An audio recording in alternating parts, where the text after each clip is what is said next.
आणि ती करण्याचा माझा टायमिंग चुकला की बरोबर आहे हे मी सांगू नाही शकत, कारण काहीच्या दृष्टिकोनाने माझा टायमिंग चुकला असेल, काहीच्या दृष्टिकोनाने बरोबर असेल. मी ज्यावेळेस चळवळ उभा केली ना, सगळ्यात पहिलं माझ्यावर एक स्टॅम्प लावला आहे, ठपका ठेवला आहे की हा जरांगे पाटलांचा विरोधक आहे. अरे बाबांनो, माझा जरांगे पाटलाला विरोध कसा असेल? मी ज्या माणसाला सुरुवातीला मोठं करण्यासाठी मी रात्रंदिवस पळवलं, माझ्या घरात आजही आमच्या दोघांचा फोटो आहे, मी का विरोधक असेल? दुसरी गोष्ट, आपण कुठलंही कार्य करायला लागलो. आता मी औरंगजेबाच्या कबरी संदर्भात आंदोलन केलं, तर ते म्हटले बाकीचे विषय दाबण्यासाठी ते आंदोलन आहे.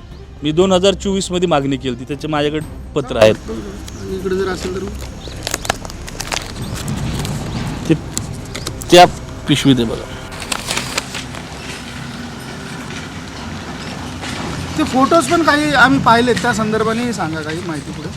तिरंगा रॅली निघली होती त्यावेळेस दिलं होतं निवेदन. हे बघा,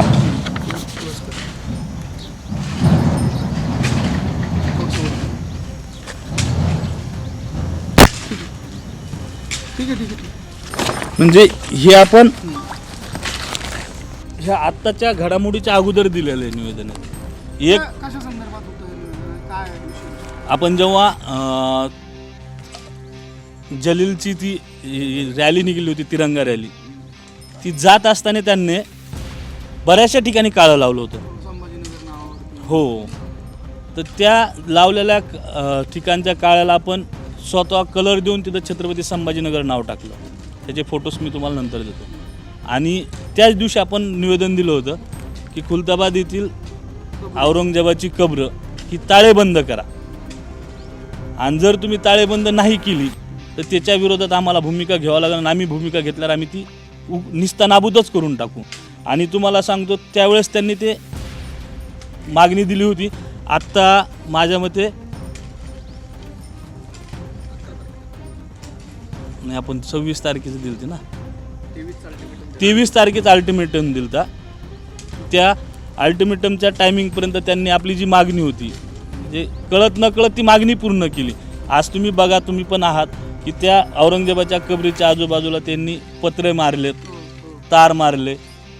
आपलं म्हणणंच हे होतं की त्याचं उद्योगीकरण करायला नको आहे. जो आपला हेतू पूर्ण झाला आहे.